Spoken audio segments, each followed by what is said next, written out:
एक प्रश्न है ऊंचाई दूरी का, प्रश्नावली 9.1 का 5वां प्रश्न। सोल्व हो जाएगा ना? Yes sir. ठीक है, बनाओ।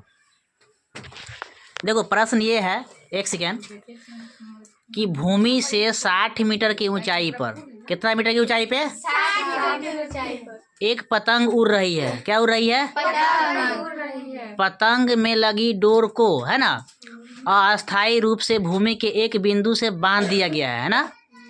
भूमि के साथ डोरी का झुकाव कितना डिग्री है जी? 60 डिग्री है। कितना डिग्री का एंगल बना रहा है? 60 डिग्री का। यह मानकर कि डोरी में कोई ढील नहीं है, तो डोरी की लंबाई ज्ञात कीजिए। किसकी लंबाई ज्ञात करना है? तो किसकी डोरी की लंबाई? पतंग की। किसकी? पतंग की। ठीक है, इसको सॉल्व करो।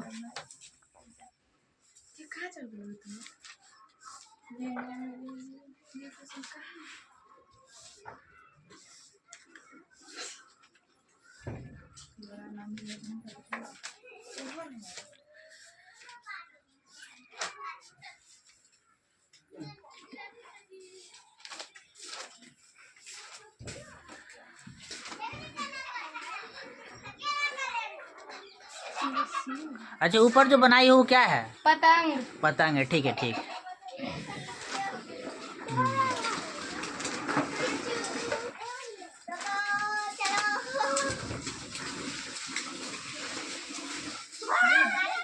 ठीक है, 60 मीटर। मीटर लिख दो वहाँ पे, मीटर मीटर लिख दो ना वहीं पे, 60 मीटर।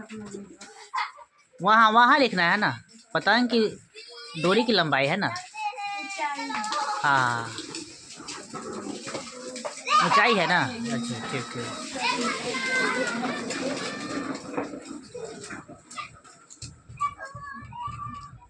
माना लिखो, माना। हाँ, आराम से, कोई दिक्कत नहीं, धड़बड़ाने की जरूरत नहीं है।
एक 120 होगा।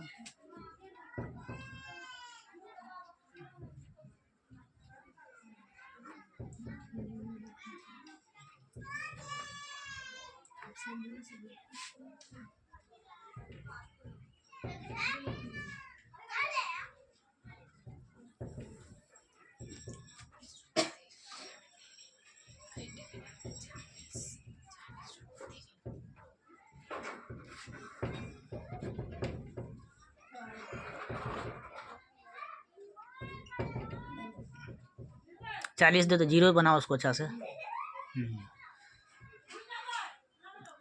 चलो ठीक है।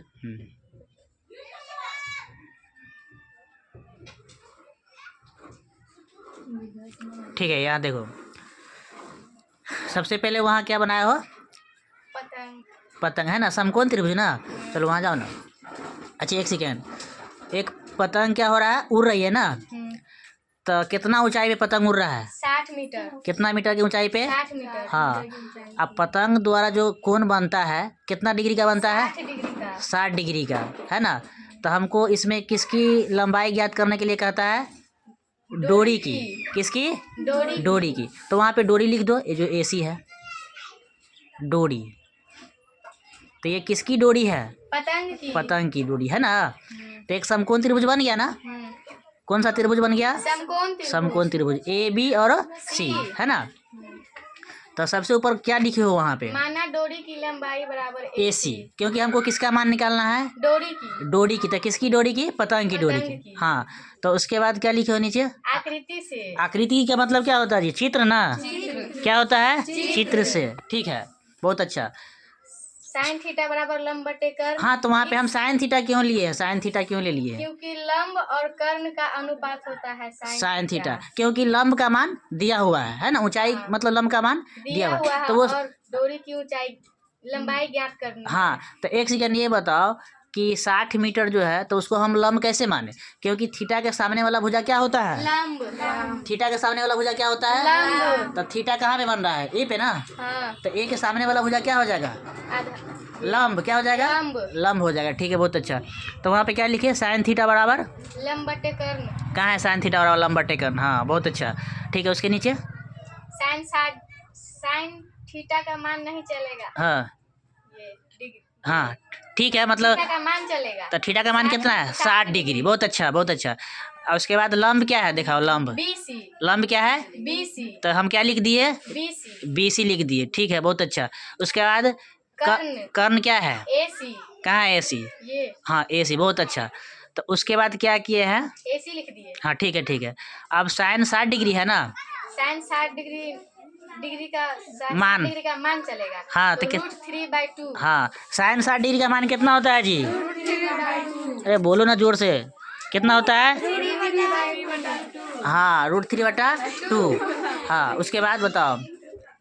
BC। हाँ, तो BC के जगह पर ये 60 लिख दिए। हाँ हाँ, और ये AC है तो AC। हाँ, BCM कर दिए। अच्छा, एक सेकेंड बताओ, BCM का फुल फॉर्म क्या होता है? By cross multiplication. क्या होता है? By cross multiplication. हाँ, बोलो एक बार, बाय क्रॉस मल्टीप्लिकेशन। ठीक है, हाँ, चलो बताओ। तो बाय क्रॉस की एक तिरछी गुना। हाँ। AC √3 बराबर। हाँ। 60 को 2 से गुना करेंगे तो 120। हाँ। और फिर AC बराबर 120 बट्टा में √3। तो इसका हर परिमेयकरण किए हैं। हाँ हाँ, बहुत अच्छा। AC बराबर हाँ। 120 √3 बटे में ये इसका ये गुना करेंगे तो 3 आएगा। अच्छा, एक सेकंड, √3 को √3 से गुना करेंगे तो कितना आ जाएगा? 3। तो 3 से किसको काटे हो? 120 को। कितना बारी में कट गया? 40 बेरी में। 40 बार। हाँ, तो AC का मान कितना निकल गया?